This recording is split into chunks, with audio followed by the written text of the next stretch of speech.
Assalamualaikum warahmatullahi wabarakatuh. Gimana nih kabarnya hari ini teman-teman? Semoga kita selalu diberikan perlindungan oleh Allah Subhanahu wa taala ya. Nah, pada kesempatan kali ini kita akan membahas tentang sistem hukum dan peradilan nasional.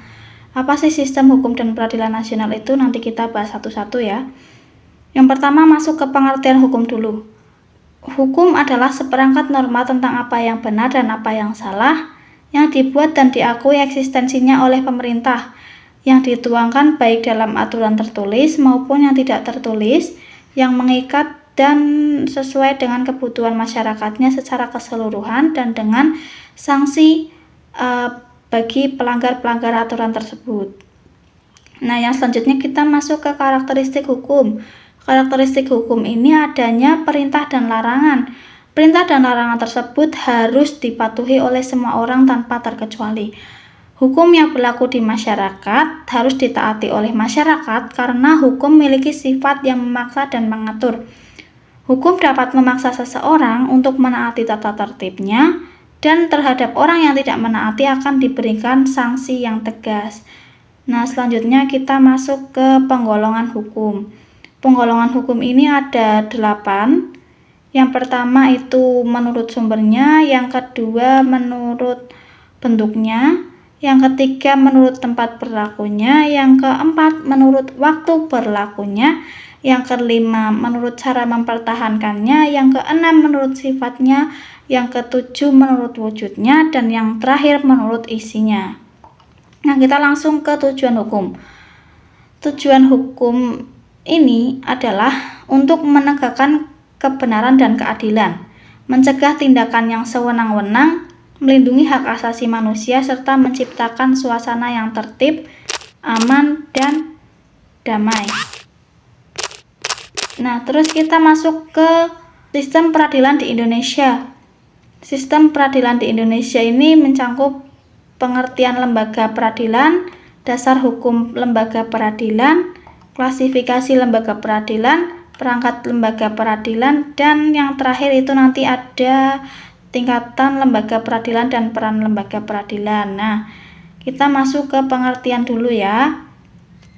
Pengertian lembaga peradilan.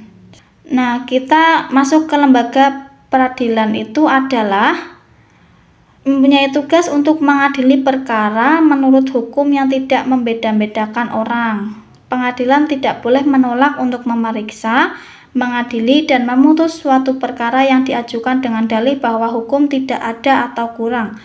Pengadilan wajib memeriksa dan mengadili setiap perkara peradilan yang masuk. Nah, apa sih bedanya peradilan dan pengadilan ini? Kalau peradilan merujuk pada proses mengadili perkara sesuai dengan kategori perkara yang diselesaikan.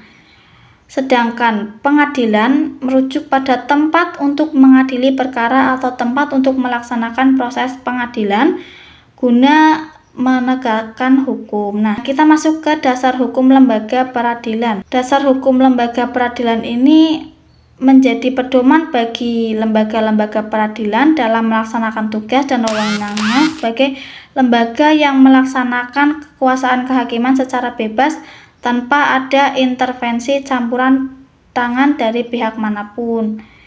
Yang ketiga, klasifikasi lembaga peradilan.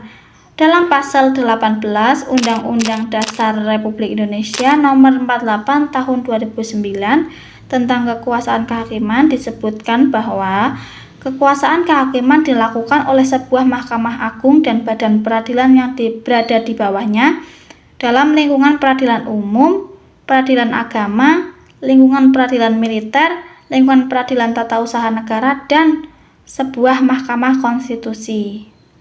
Yang keempat, masuk kepada perangkat lembaga peradilan. Perangkat lembaga peradilan ini dibagi menjadi 5. Yang pertama ada pengadilan umum. Berdasarkan undang-undang, kekuasaan kehakiman di lingkungan peradilan umum dilaksanakan oleh pengadilan negeri, pengadilan tinggi, dan mahkamah agung.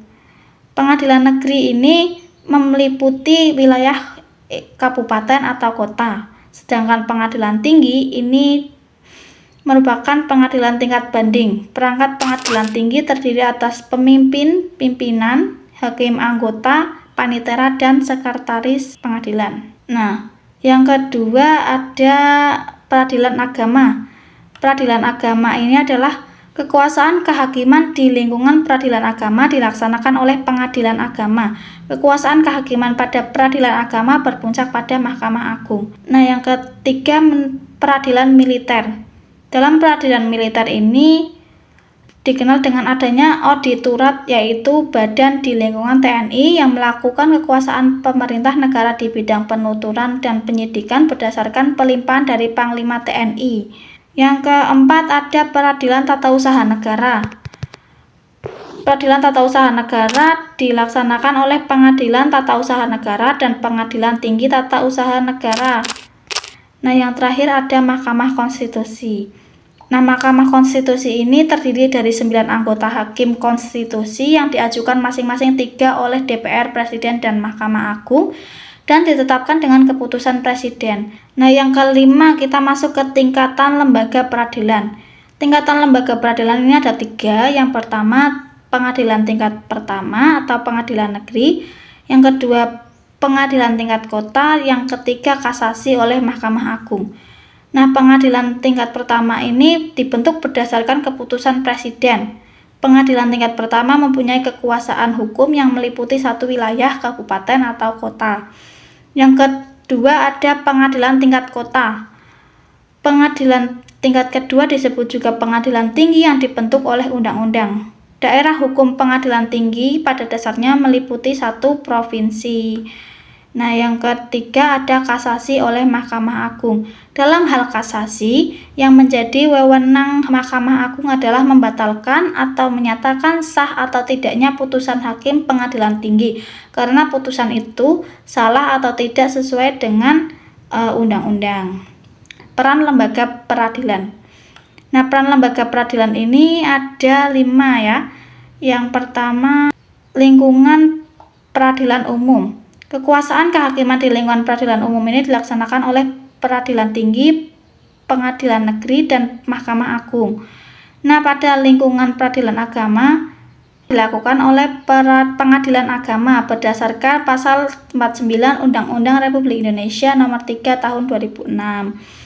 Pengadilan agama bertugas untuk memeriksa, memutus, dan menyelesaikan perkara di tingkat pertama antara orang-orang yang beragama Islam. Yang ketiga, lingkungan peradilan tata usaha negara. Peradilan tata usaha negara berperan dalam proses penyelesaian sengketa tata usaha negara. Nah, yang selanjutnya ada lingkungan peradilan militer.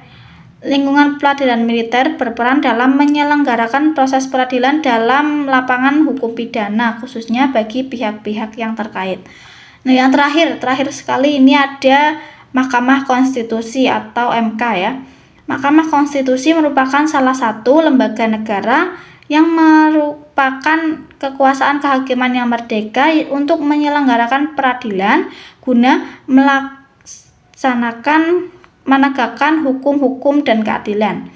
Nah, materinya sudah selesai ya. Apakah cukup bisa dipahami? Nah, untuk itu saya cukupkan, kurang lebihnya mohon maaf. Billahi taufiq wal hidayah. Wassalamualaikum warahmatullahi wabarakatuh.